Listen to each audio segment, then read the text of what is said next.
नारद जी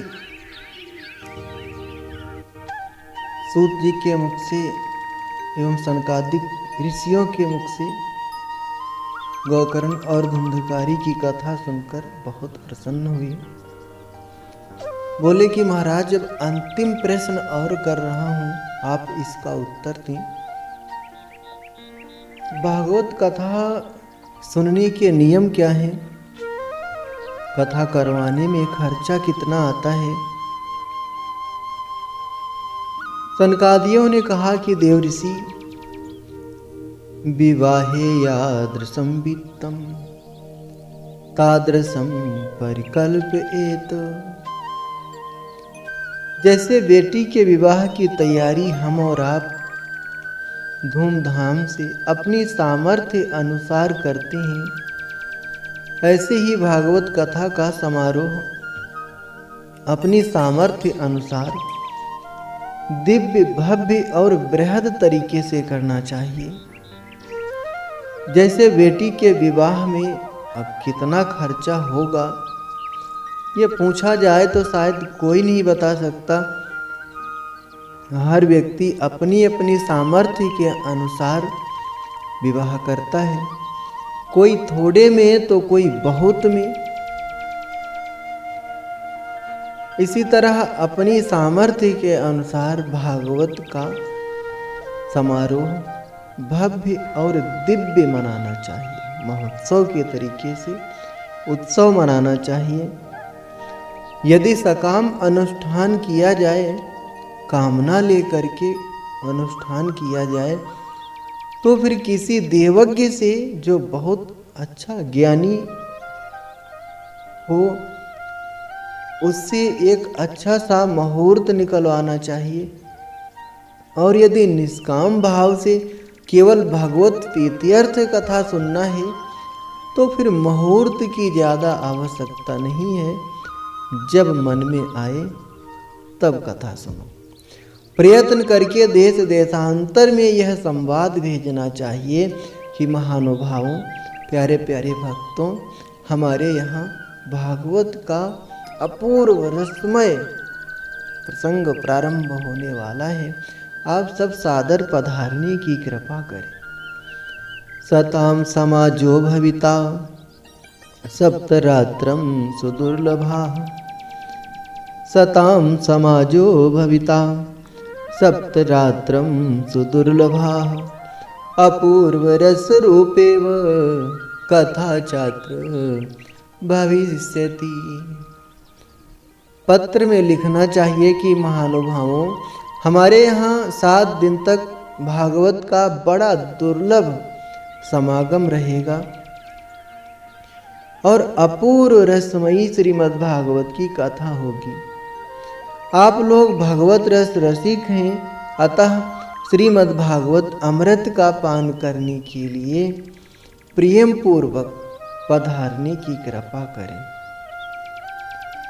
श्रीमद् भागवत पीयूषपानाय रसलंपटाः भवन्तश्च तथा शीघ्रम् आयात प्रेम तत्पराः। ये भी लिखना चाहिए कि यदि आपको विशेष अवकाश ना हो, तो भी एक दिन के लिए तो अवश्य ही कृपा करनी चाहिए, क्योंकि यहाँ का तो एक क्षण भी अत्यंत दुर्लभ है। अगर 7 दिन तक ना आ सको तो एक दिन के लिए तो जरूर आओ, क्योंकि एक घड़ी आधी घड़ी, आधी में पुण्य आध। तुलसी संगत साधु की हरि कोटि अपराध। जितना हो सके सत्संग करो। सत्संग की महिमा ही एक न्यारी है। सत्संगति मुद मंगल मूला। सत्संगति मुद मंगल मूला। सब सुख करनी हरणी सब सूला। सत्संग सारे मंगलों की मूल है, जड़ है, इसलिए सत्संग करो। इस प्रकार विनय पूर्वक श्रोताओं को निमंत्रित करें, सुंदर व्यासपीठ का निर्माण करें। किसी वैष्णव साधु पुरुष वक्ता को ही व्यासपीठ पर बैठाना चाहिए, जो लोभी ना हो, लालची ना हो। आजकल लोगों ने व्यापार बना लिया है, जिनका ये काम नहीं है। वैसे तो भगवान का भजन कोई भी कर सकता है, लेकिन व्यासपीठ की अपनी एक मर्यादा होती है। फिर भी लोगों ने लोभवश अपनी कमाई की वजह से, पैसे की वजह से व्यापार बना लिया, व्यासपीठ को भी नहीं छोड़ा, इस पे भी कब्जा कर लिया। तो ऐसे वक्ता की खोज करो जो लोभी ना हो, जिसे कोई लालच ना हो। अगर लालची डॉक्टर होगा तो फिर ऐसी दवा देगा जो रोगी भी ना जाए और रोग भी ना जाए, दोनों बने रहें। इसलिए वक्ता निष्प्रह हो। विरक्तो वैष्णवो विप्रो वेद शास्त्र विशुद्धिकृत। विरक्तो वैष्णवो विप्रो वेद शास्त्र विशुद्धिकृत। दृष्टांत कुशलो धीरो वक्ता कार्योति निष्प्रहा। ऐसा वक्ता हो, विरक्त हो, विप्र हो, जो वेद शास्त्र विशुद्धिकृत हो, बहुत बड़ा ज्ञाता हो, दृष्टांत कुशल हो, लौकिक दृष्टांत ना देके वेद शास्त्रों के दृष्टांत सुनाए। दृष्टांत कुशलो धीरो। और वक्ता कार्योत निष्प्रह, जो निष्प्रह हो, जिसे एक भी कौड़ी का लालच ना हो, वैसा वक्ता हो। सूर्य उदय से कथा आरंभ करके 3:30 पहर तक मध्य स्वर से अच्छी तरह कथा का गायन करें। दोपहर के समय 2 घड़ी तक कथा बंद रखें। उस समय भगवान का भजन कीर्तन करने का विधान है। व्यर्थ की बकवास ना करें। सूर्य उदय मारभ्या सार्थिति पहरांतकम वाचनीय कथा सम्यक धीर कंठम सुधीमतः। कथा में बार बार शौच आदि ना जाना पड़े, इसलिए हो सके तो व्रत रखें, नहीं तो अल्पाहार कर लें। और अल्पाहार भी न कर पाओ तो 7 दिनों तक भोजन करो। भोजनम तो वरम मन्ये कथा श्रवण कारकम नोपवासो वरः प्रोक्ता कथा विघ्न करो यदि। उपवास रखने से कथा में यदि कोई बाधा उत्पन्न होती है तो उपवास की कोई आवश्यकता नहीं है। प्रेम से भोजन करो। लक्ष्य ये होना चाहिए कि कथा सुनने में या कथा में जैसे जैसे प्रीति उत्पन्न हो, सुनने में जितना आनंद आए, उसी अनुसार अपनी शरीर के अनुसार जितना सह सको उतना नियम लेना चाहिए। कोई लोग व्रत रखते हैं तो 15 दिन तक कुछ खाते ही नहीं, और जब खाना प्रारंभ करते हैं फिर तो आप सोच सकते हो पता नहीं क्या दुनिया भर का भरते रहते हैं। ऐसा नहीं होना चाहिए। अल्पाहारी हो, ना ज़्यादा खाओ और ना भूखे रहो। और वक्ता जो व्यासपीठ पे जिसे आप बिठा करके कथा सुनते हैं, जिसके मुख से आप कथा श्रवण कर रहे हैं, उसमें साक्षात सुखदेव जी का दर्शन करना चाहिए। सुकुरूप प्रबोधज्ञ सर्वशास्त्र विशारद। सुकुरूप प्रबोधज्ञ सर्वशास्त्र विशारद। यतत् कथा प्रकाशेन मद ज्ञानम विनाशय। सुखरूप प्रबोधक सर्वशास्त्र विशारद एतत् कथा प्रकाशेन मद अज्ञानम विनाशय। अपने ज्ञान के प्रकाश से जो हमारे अज्ञान का विनाश करने वाला है, ऐसे वक्ता को सुखदेव जी के समान समझकर पूजन करना चाहिए। इस भावना से सुखदेव जी का और व्यासपीठ का पूजन करें और उसके बाद कथा श्रवण करें। श्रीमद्भागवती महामुनिकृति किमिवा परेरीश्वरः सद्यो हृद्यवरुद्ध तैत्रकृतभिः शुश्रूषुभिस्तत्क्षणात्। सद्यो हृद्यवरुद्ध तैत्रकृतभिः शुश्रूषुभिस्तत्क्षणात्।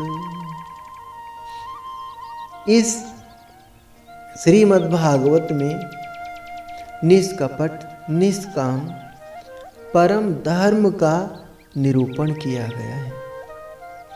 इसमें शुद्ध अंतःकरण सत्पुरुषों के जानने योग्य कल्याणकारी वास्तविक वस्तु का वर्णन है, जिससे तीनों तापों की शांति होती है। आज देखा जाए तो हम और आप या हमारा सारा संसार त्रितापों से जला जा रहा है। दैहिक, दैविक, भौतिक तापा, इन तापों से व्यक्ति जला जा रहा है। लेकिन जब कथा श्रवण करता है तो उसे इन तापों से मुक्ति मिलती है, शांति मिलती है। इसका आश्रय लेने पर, इस श्रीमद्भागवत का आश्रय लेने पर दूसरे शास्त्र की आवश्यकता नहीं पड़ती है। फिर कहीं भटकने की आवश्यकता नहीं पड़ती है। जब कभी पुण्य आत्मा पुरुष इस भागवत कथा को श्रवण करने की इच्छा मात्र करते हैं, सुनते नहीं है, सिर्फ इच्छा करते हैं कि मैं भागवत सुनूंगा, तभी ईश्वर, वो ब्रह्म अविलंब हमारे हृदय में आकर अवरुद्ध हो जाते हैं। सद्यो हृदय अवरुद्ध तैत्रकृतभिः शुश्रूषुभिस्तत्क्षणात्। तत्क्षण आके हमारे हृदय में अवरुद्ध हो जाते हैं। और ध्यान देना, अवरुद्ध होना और बैठना, इनमें फर्क है। अवरुद्ध का मतलब है अगर हम किसी को कैद कर लें, क्योंकि भगवान जिसके हृदय में अपनी प्रिया को देखते हैं, भक्ति महारानी को देखते हैं, तो फिर उसके हृदय में जबरदस्ती अवरुद्ध हो जाते हैं, कैद हो जाते हैं। अगर निकलना भी चाहे तो निकल नहीं सकते। इतनी महिमा है इस भागवत शास्त्र की। श्रीमद्भागवतम पुराण तिलकम यद वैष्णवानां धनम। ये श्रीमद्भागवत सभी पुराणों का तिलक है और वैष्णवों का, संतों का तो धन है। श्रीमद्भागवतम पुराण तिलकम यद वैष्णवानां धनम यस्मिन् पारमहंसयमेवममलं ज्ञानं परम गीयते। यत्र ज्ञान विराग भक्ति सहितं निष्कर्मविष्कृतं तच्छृण्वन् परपठन् विचारन् परो भक्त्या विमुच्ये नरः। ये श्रीमद्भागवत सभी पुराणों का तिलक और संत वैष्णवों का धन है। इसमें परमहंसों के प्राप्य विशुद्ध ज्ञान का ही वर्णन किया गया है। ज्ञान, वैराग्य और भक्ति के सहित निवृत्ति मार्ग को प्रकाशित किया गया है। जो पुरुष भक्ति पूर्वक इसके श्रवण, पठन और मनन में तत्पर रहता है, वो मुक्त हो जाता है। ये रस, ये भागवत कथा का रस स्वर्गलोक, सत्यलोक, कैलाश और वैकुंठ में भी नहीं है। इसलिए सुखदेव जी कहते हैं कि भाग्यवान श्रोताओं, तुम इसका खूब पान करो, कभी मत छोड़ो। इस तरह भागवत की महिमा गा ही रहे थे कि सबके बीच में साक्षात श्री हरि प्रकट हो गए। देवर्षि नारद ने भगवान और उनके भक्तों का पूजन किया। फिर नाम संकीर्तन में सब डूब गए, संकीर्तन करने लगे। उस नाम संकीर्तन को देखने के लिए पार्वती जी सहित महादेव जी और ब्रह्मा जी भी आए। कीर्तन आरंभ हुआ। प्रहलाद जी करताल बजाने लगे, उद्धव जी झांझें उठा ली, देवर्षि नारद वीणा की ध्वनि करने लगे। स्वर विज्ञान यानी गान विद्या में कुशल होने के कारण अर्जुन राग आलापने लगे। उद्धव जी ने झांझें उठा ली, देवर्षि नारद वीणा की ध्वनि करने लगे। सनकादिक ऋषि बीच बीच में जय घोष करने लगे और कर ही रहे थे, ऐसे सब भजन कीर्तनों का आनंद ले रहे थे। उसी समय सभी श्रोताओं के बीच में व्यास नंदन सुखदेव जी प्रकट हो गए और श्री सुखदेव जी महाराज श्रीमद् भागवत की इस श्लोकों को अपने मधुर कंठ से गुनगुनाते हुए आनंद में झूमने लगे।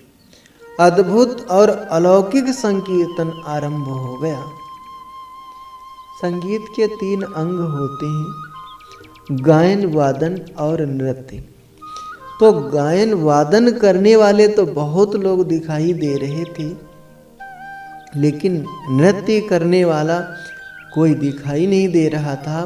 तो उस कमी को पूर्ण करने के लिए भक्ति मैया अपने दोनों पुत्रों ज्ञान और वैराग्य का हाथ पकड़कर सभी भक्तों के बीच में, सभी श्रोता समुदाय के बीच में प्रकट हो गई और ताता थैया करके भाव में डूबकर नाच उठी। हरिद्वार में गंगा के आनंद तट पर अलौकिक संकीर्तन आरंभ हो गया। प्रहलाद स्थालधारी तरलगत तया चोद्वाकांशधारी वीणाधारी सुरर्षि स्वरकुशलतया राग कर्तार्जुनो भूत इंद्रो वादिन मृदंगम जय जय शुक्रा कीर्तने ते कुमारा यत्राग्रे भाव वक्ता सरसरचनिया व्यासपुत्रो बभूव। इंद्रो वादिन मृदंगम जय जय शुक्रा कीर्तने ते कुमारा यत्राग्रे भाव वक्ता सरसरचनिया व्यासपुत्रो बभूव। प्रहलाद स्थालधारी तरलगत तया चोद्वाकांशधारी वीणाधारी सुरर्थी सुरकुशलतया राग कर्तार्जुनो भूत इंद्रो वादिन मृदंगम जय जय शुक्रा कीर्तने ते कुमारा यत्राग्रे भाव वक्ता सरसरचनिया व्यासपुत्रो बभूव। व्यासपुत्रो बभूव। इस अद्भुत अलौकिक नाम संकीर्तन को देखकर भगवान श्री हरि प्रसन्न हो गए और कहने लगे कि भक्तों मुझसे वरदान मांग लो। तो भगवान के ये वचन सुनकर जो भी श्रोता समुदाय थे वो सब बहुत प्रसन्न हुए और सबने कहा कि प्रभु भविष्य में जहाँ कहीं भी आपकी भागवत कथा होती हो आप वहाँ अपने भक्तों के साथ जरूर पधारें। भगवान ने तथास्तु कहा और अंतर्ध्यान हो गए। असारे संसारी विषय विष संगा कुल दया असारे संसारी विषय विष संगा कुल दया क्षणार्धम क्षेमार्थम पिबत सुख गाथा तुलसुधा किमर्थम व्यर्थम भू ब्रजत कुप्ते कुत्सित कथि परीक्षित साक्षी यश्रवणगत मुक्तियुक्त कथनी परीक्षित साक्षी यश्रवणगत मुक्तियुक्त कथनी। इस असार संसार में विषय रूप विश्व की आसक्ति के कारण व्याकुल बुद्धि वाले पुरुषों अपने कल्याण के उद्देश्य के लिए आधे क्षण के लिए भी इस सुख कथा रूप अनुपम सुधा का पान करो। प्यारे भाइयों, निंदित कथाओं से युक्त कुपथ में व्यर्थ ही क्यों भटक रहे हो? इस कथा के कान में प्रवेश करते ही मुक्ति हो जाती है। मुक्ति के लिए बहुत ज्यादा प्रयास करने की आवश्यकता नहीं है। सिर्फ भागवत कथा को श्रवण करने से ही मुक्ति हो जाती है। इस बात के साक्षी राजा परीक्षित हैं। परीक्षित साक्षी यह श्रवणगत मुक्तियुक्त कथनी। भागवत कथा सुन करके महाराज परीक्षित की मुक्ति हुई है। आप सभी इस बात को जानते होंगे। इसलिए जितना हो सके भागवत की कथा श्रवण करो। व्यर्थ में इधर उधर भटकने से कोई फायदा नहीं। जो भी इस सुख शास्त्र का गायन करता है, जो भी वक्ता इस भागवत को कंठस्थ कर लेता है, फिर इसे निःशुल्क निस्वार्थ लोगों में वितरण करता है, उसे वैकुंठ की प्राप्ति होती है। वो स्वर्ग को जाता है, उसे भगवत धाम की प्राप्ति होती है। जो भी इस भागवत ग्रंथ को स्वर्ण सिंहासन के ऊपर विराजमान करके किसी साधु पुरुष वैष्णव वक्ता को दान करता है, वो भी वैकुंठ को जाता है। वो वैकुंठ का हकदार हो जाता है। उसे परमात्मा की प्राप्ति होती है। इस तरह यहाँ अब भागवत का महत्व समाप्त होता है, पूरा होता है। अब यहाँ से भागवत की कथा आरंभ होती है।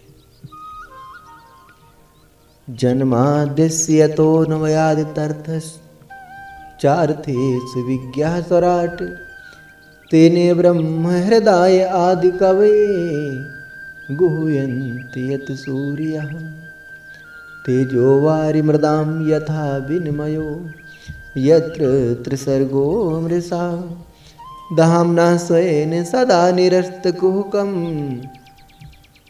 सत्यं परं धीमहि।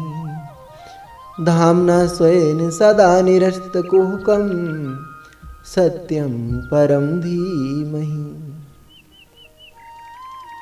श्री कृष्ण द्वैपायन वेदव्यास जी ने श्रीमद् भागवत की रचना करके जब भागवत तैयार हो गई तो भगवान श्रीमन नारायण को दिखाई। भगवान ने पूछा कि इस ग्रंथ का नाम क्या है? तो व्यास जी ने कहा कि भागवता प्रोक्तम भागवतम, इसका नाम भागवत है। इसमें भगवान की महिमा है, भगवान के चरित्र हैं, भगवान के कीर्तन गुणानुवाद हैं। वहाँ पे लक्ष्मी माता बैठी थी। व्यास जी ने कहा कि माता जी आप भी आशीर्वाद दीजिए। तो लक्ष्मी माता ने कहा कि भाई मैं क्यों आशीर्वाद दूं, इसमें प्रभु की महिमा है। तो प्रभु ने भगवान ने आशीर्वाद दे दिया, ले जाओ। व्यास जी ने कहा कि नहीं माता जी, भगवत्या प्रोक्तम भागवतम, व्याकरण में भगवती का कहा हुआ भागवत ही बनेगा, इसलिए आपका भी नाम आ गया। तो लक्ष्मी माता ने कहा कि ऐसे नहीं, ये जबरदस्ती वाला नाम नहीं चलेगा, हमारा नाम स्पष्ट आना चाहिए, तब आशीर्वाद दूंगी। तो व्यास जी ने इस ग्रंथ में श्रीमद और जोड़ दिया। श्री जी का नाम स्पष्ट आ गया और इस ग्रंथ का नाम हो गया श्रीमद् भागवत। इस ग्रंथ का शुभारंभ होता है जन्माद्यस्यतः, इस ब्रह्म सूत्र से किया। व्यास जी बताना चाहते हैं कि इस ग्रंथ में हम वैदिक सूत्रों की ही व्याख्या करने जा रहे हैं।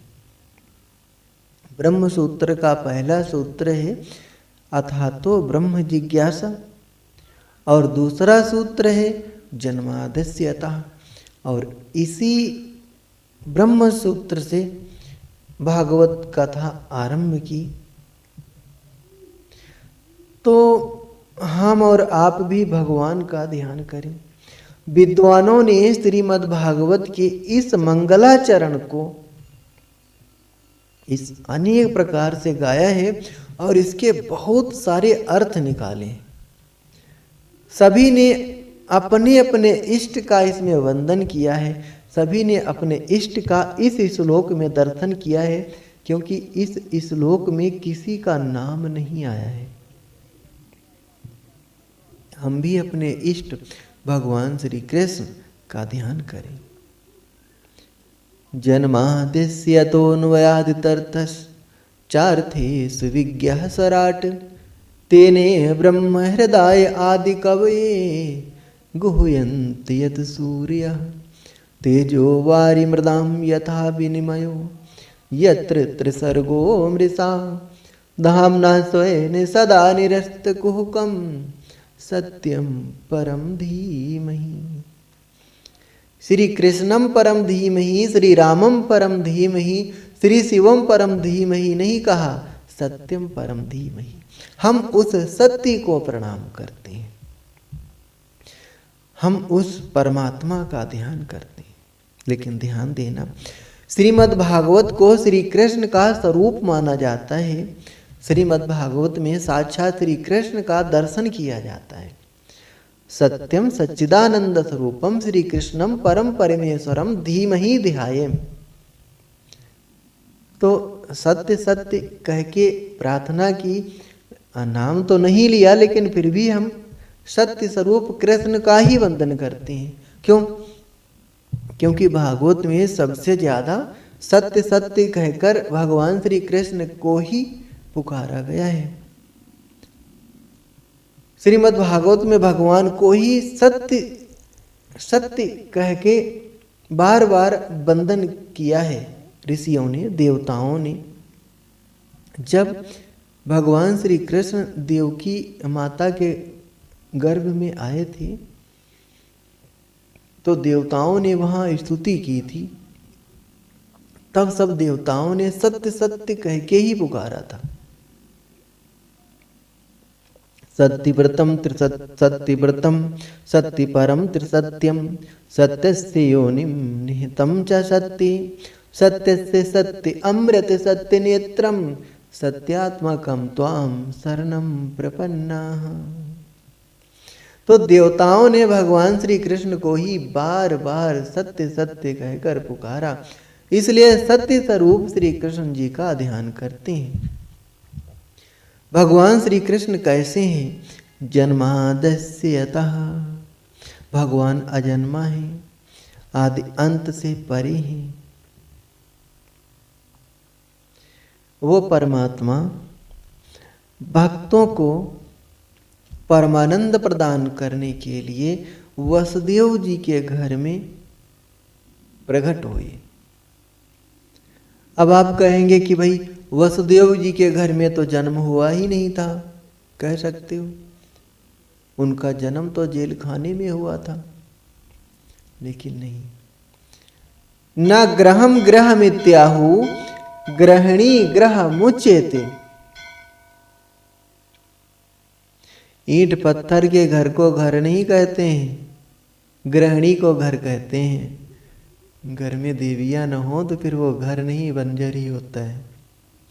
इसलिए गृहिणी को घर कह दिया कि वसुदेव पत्न्याम देवक्यम, न ग्रहम ग्रहमत्या हो गृहिणी ग्रहमुच्यते। और देवताओं ने वसुदेव पत्न्याम देवक्यम, वसुदेव जी की पत्नी को घर कहा है।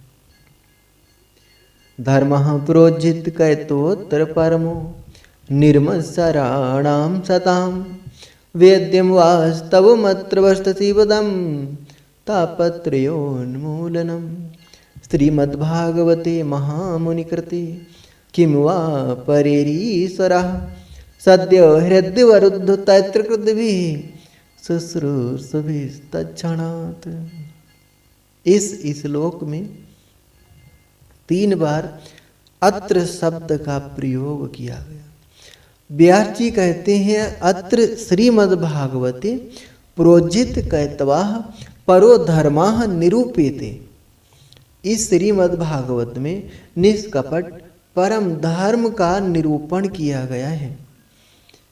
निगम कल्पतरोर्गलितं फलं सुखमुखात् अमृत द्रव संयुक्तं पिबत भागवतं रसमालयं मुहुरहो रसिका भूमि भावकः। निगम कल्पतरोर्गलितं फलं सुखमुखाद अमृत द्रव संयुक्तं निगम कल्पतरोर्गलितं फलं सुखमुखाद अमृत द्रव संयुक्तं पिबत भागवतं रसमालयं मुहुरहो रसिका भूमि भावकः। नितराम गमयति बोधयति स निगमो वेद। वेदों का नाम है निगम। वेद रूपी इस विशाल कल्पतरु का परिपक्व फल श्रीमद् भागवत है। किसी ने पूछा कि यदि भागवत वेद रूपी विशाल कल्पतरु का फल है और बहुत परिपक्व है, बहुत पका हुआ है, और वेदों की उच्च शाखा से नीचे गिरा है तो टकराया होगा इधर उधर, तब तो फूट गया होगा, फिर आनंद नहीं आएगा। तो व्यास जी कहते हैं कि नहीं, ये फूटा टूटा फल नहीं है, क्योंकि ये शाखा प्रति शाखा के द्वारा सनेह सनेह धरातल पर आया है।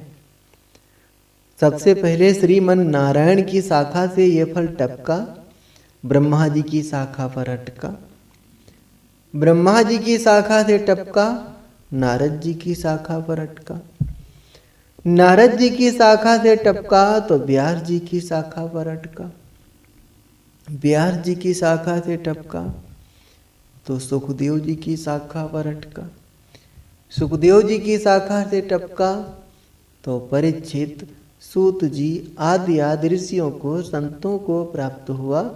इसलिए ये फूटा टूटा फल नहीं है, बहुत मधुर और मीठा फल है इसका तो खूब पान करो। पिबत भागवतम रसमालयम, इस रस को तो खूब पियो। किसी ने कहा कि वाह महाराज, एक तरफ तो आप फल कह रहे हो और एक तरफ कह रहे हो कि पियो। फल भी कहीं पिया जाता है, फल तो खाया जाता है। तो कहते हैं कि नहीं नहीं, खाया तो वो जाता है जिसमें छिलका हो, गुठली हो, लेकिन ये ऐसा फल है कि इसमें त्याज्य कुछ है ही नहीं, इसमें छिलका गुठली कुछ है ही नहीं, इसमें सब कुछ ग्राह्य है। इसलिए इस रस को खूब पियो, निरंतर पियो। किसी ने पूछा कि महाराज कब तक पिए?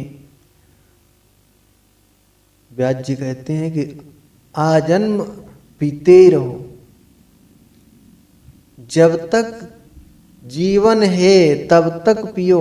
निगम कल्प तरोल गलितम फलम सुख मुखाद अमृत द्रव संयुक्तम। ये सुखदेव जी के मुख से निकला हुआ कथा अमृत है। पिबत भागवतम रसमालयम मुहुरहो रसिका भूमि भावका। मुहुर मुहुर पियो, बार बार पियो, जिंदगी भर पियो। बहुत अच्छी महिमा गाई।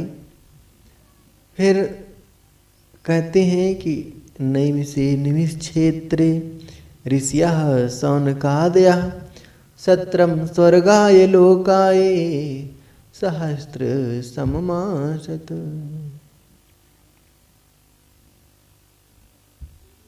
नैमिषारण्य की पावन भूमि में सौनकादिक आदि 88,000 ऋषियों का 1,000 वर्ष का सत्संग सत्र चल रहा है।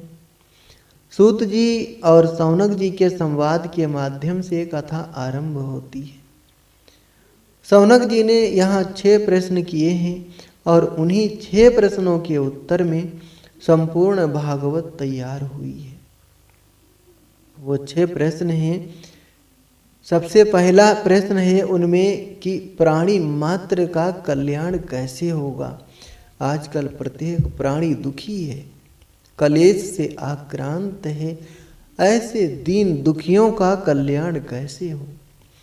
दूसरा प्रश्न है कि समस्त शास्त्रों का सार क्या है। आज इंसान जो भटक रहा है, जो भटकाने वाले लोग नई नई दुकानें खोल के बैठे, इधर आ जाओ इधर आ जाओ। तो समस्त शास्त्रों का सार क्या है? इंसान एक बार प्राप्त कर ले फिर उसे कहीं भटकना ही ना पड़े, वो ऐसा दिव्य ईश्वर कौन सा है? तीसरा प्रश्न है कि भगवान अवतार क्यों लेते हैं? भाई अगर आप कहें कि भगवान दुष्टों को मारने के लिए अवतार लेते हैं, तो क्या भगवान में इतनी सामर्थ्यता नहीं है कि वहीं से बैठे बैठे मार दें? भाई जब इंद्र के पुत्र जयंत ने, चित्रकूट की घटना है, सीता माता के चरणों में अपनी चांच मार दी, तो भगवान ने वहीं से बैठे बैठे एक सींग का बाण छोड़ दिया, तीनों लोकों में घूमा। तो जो परमात्मा बैठे बैठे सींग का बाण छोड़ सकते हैं, तीनों लोकों में घूम सकता है, तो फिर वो परमात्मा क्या वैकुंठ में बैठे बैठे अपने बाण नहीं छोड़ सकते जो दुष्ट मर जाए? तो फिर भगवान अवतार क्यों लेते हैं? चौथा प्रश्न है भगवान के कितने अवतार हुए हैं? पांचवा प्रश्न है जीवन का परम लक्ष्य क्या है? हमारा आपका जन्म क्यों होता है, क्यों हुआ है? क्या इसी लोन दाल तेल लकड़ी के लिए जन्म हुआ है? अगर इसी के लिए जन्म हुआ है तो फिर हम जिंदगी भर नमक और तेल इकट्ठा करते रहते हैं, फिर भी हमारी तृप्ति क्यों नहीं होती? भाई जिस चीज के लिए हम प्रयास करते हैं अगर वो पूर्ति हो जाए तो फिर हमें प्रसन्न होना चाहिए, लेकिन नहीं। आजीवन हम खुशी की तलाश करते हैं, लेकिन दुखी दुखी दुखी और एक दिन चले भी जाते हैं, सुख नहीं मिलता है। तो फिर वो सुख कहाँ है? फिर हमारा जन्म किस लिए हुआ है, किसको प्राप्त करने के लिए हुआ है? ये पांचवा प्रश्न। और छठा प्रश्न है भगवान के बाद धर्म किसकी शरण में जाता है? जब भगवान अपनी लीला को संपन्न करके, जब भगवान के अवतार होते हैं, फिर अपनी लीला को संपन्न करके जब भगवान परम धाम को चले जाते हैं, तो फिर धर्म किसकी शरण में जाता है? ये छठा प्रश्न है। किम श्रेयः शास्त्र सारः क्व स अवतार प्रयोजन किम कर्म के अवतारश्च धर्मः कम शरणं गतः। ये 6 प्रश्नों को सुनकर सूत जी महाराज प्रसन्न हो गए और बोले, महात्माओं पहले हम अपने गुरुदेव भगवान का ध्यान कर लें, तब आपके इन प्रश्नों का उत्तर देंगे। सूत जी ने श्री सुखदेव जी महाराज का 2 श्लोकों में ध्यान किया है।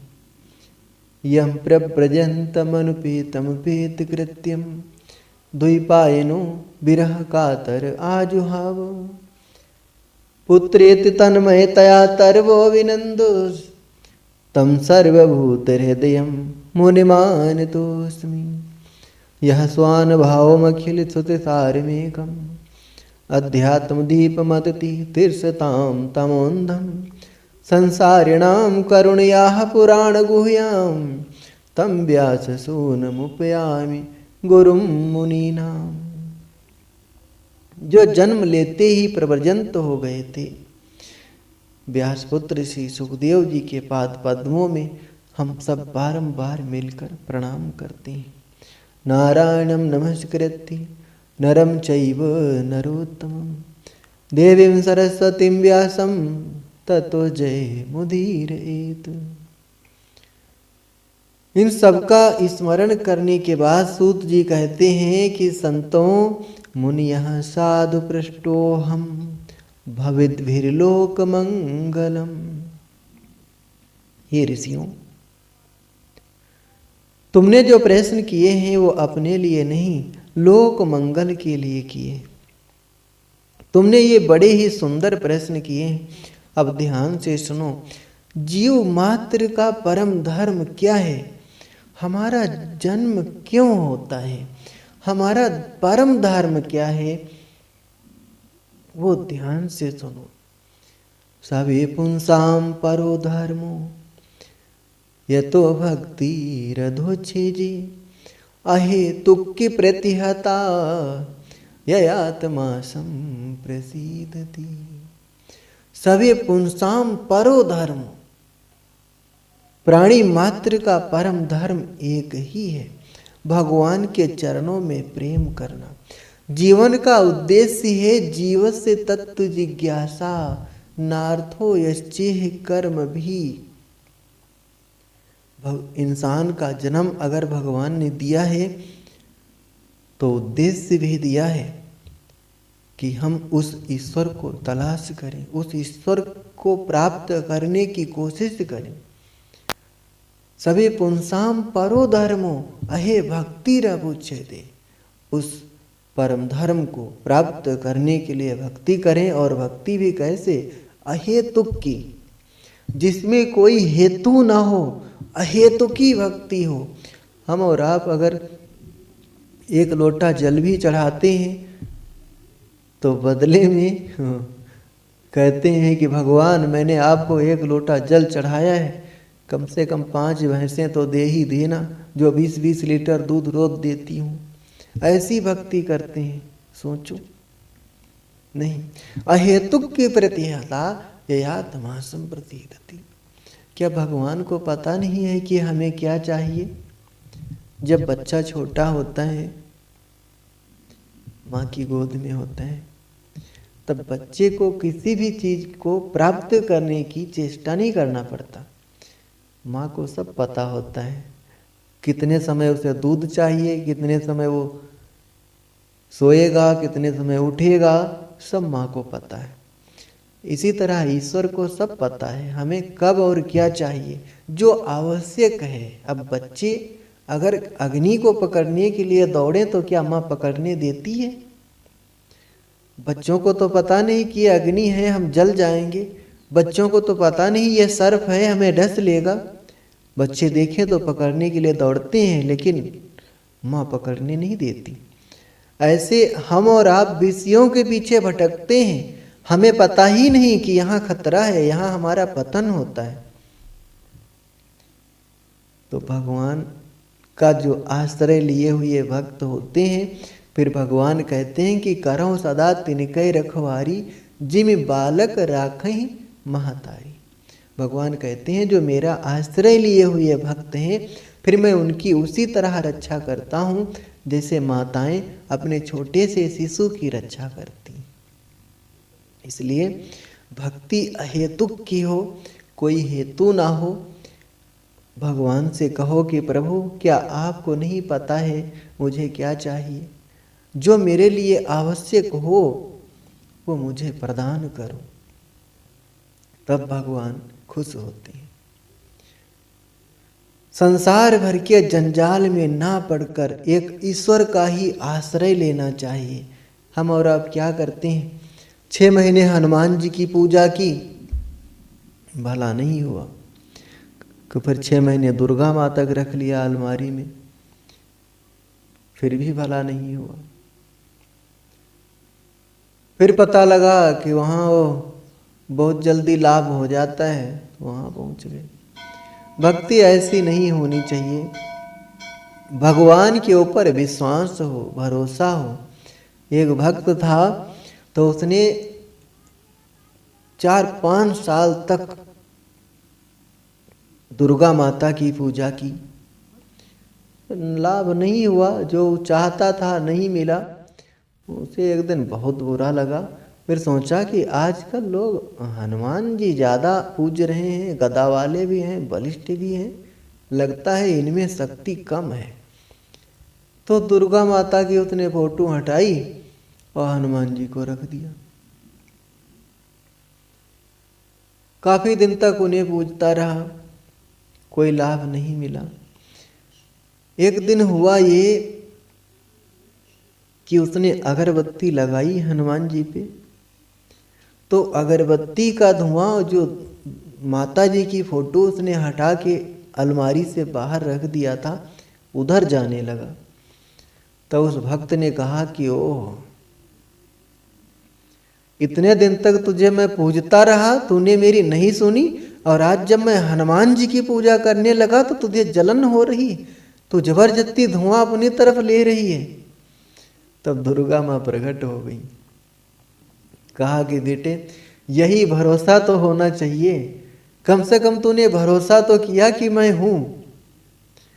तो कहने का भाव है कि भगवान की भक्ति में विश्वास हो। याभ्याम बिना न पश्यन्ति सिद्धा स्वान्तस्तमीश्वरम्। भवानी शंकरो वंदे श्रद्धा विश्वास रूपिणो। भवानी शंकरो वंदे श्रद्धा विश्वास रूपिणो। याभ्याम बिना न पश्यन्ति सिद्धा स्वान्तस्तमीश्वरम्। बगैर श्रद्धा और विश्वास के ईश्वर नहीं है।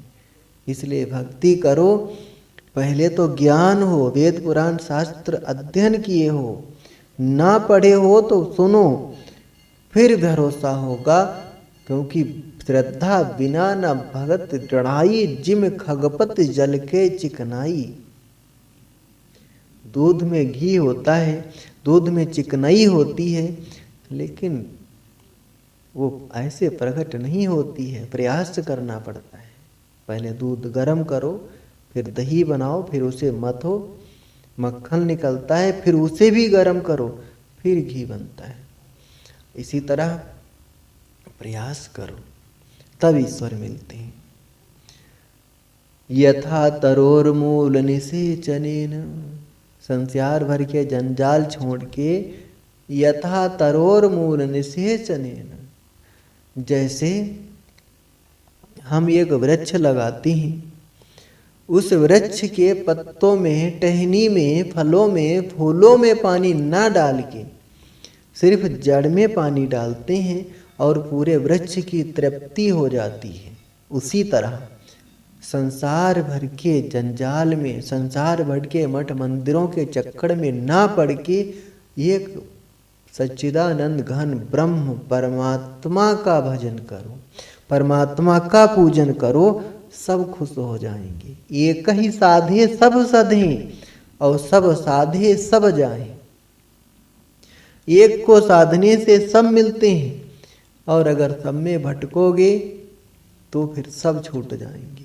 इसलिए लिखा है यथा तरोर्मूल निषेचनेन तृप्यन्ति तत्कन्धभुजो शाखा प्राणोपहार यथेन्द्रियाणाम् अथैव सर्वा हडमच्युतेर्या यथा तरोर्मूल निषेचनेन।